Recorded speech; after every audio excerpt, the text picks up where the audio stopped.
renewed calls for unity, forgiveness and reconciliation during the 23rd National Prayer Breakfast held in Nairobi.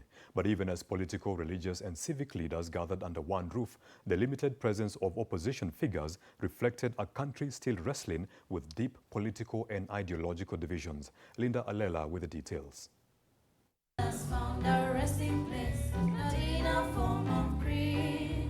Ruto urged Kenyans to remain calm and avoid unnecessary anxiety over succession politics, saying his administration remained focused on delivering national transformation in the remaining period before the next elections. Instead of planning on how to manage the drought, they have gone to Nyayo Stadium to pray.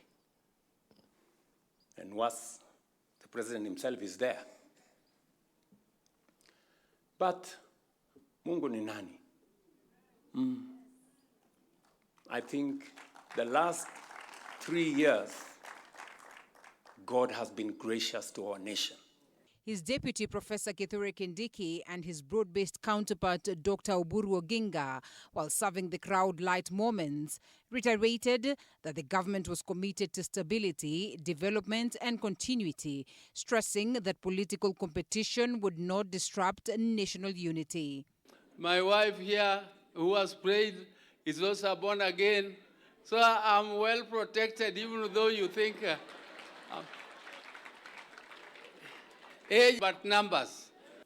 After praying, after fasting, after expressing our faith in the various facets, let us do what God wants us to do. The two challenged leaders to choose peace over division, saying the country cannot progress without healing and restoring trust among Kenyans. The speakers emphasized that forgiveness is not weakness but strength. I never ever dreamt that I will ever sit down with him across the table because I believed, maybe wrongly, that he stole our elections. But today we are together in a broad-based government. I would go on my knees, pray for death of Museveni, his family, his people who support him and all that. Museveni never died. On the contrary, he continued winning elections after elections. Those who were captains became generals. So I said, what kind of a prayer is this? But it was because of forgive and forget. How could I forget? The speakers emphasized that forgiveness is not weakness but strength, urging leaders to lower political temperatures and focus on matters affecting ordinary citizens.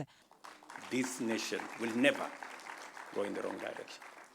Doesn't matter how many headlines say we are a failed state. Kenya is not and will never be a failed state. The 23rd National Prayer Breakfast ended with special prayers for national healing, peace and stability, as leaders pledged to promote reconciliation and work together for the country's future. The clarion call being forgiveness and reconciliation, especially at a time when the country is headed to a political heated moment. The leaders calling upon Kenyans to ensure that they stick to the element of unity and, of course, to ensure that they build the nation solidly. Reporting for TV47 in Safari Park Hotel here in Nairobi, I am Linda Alela.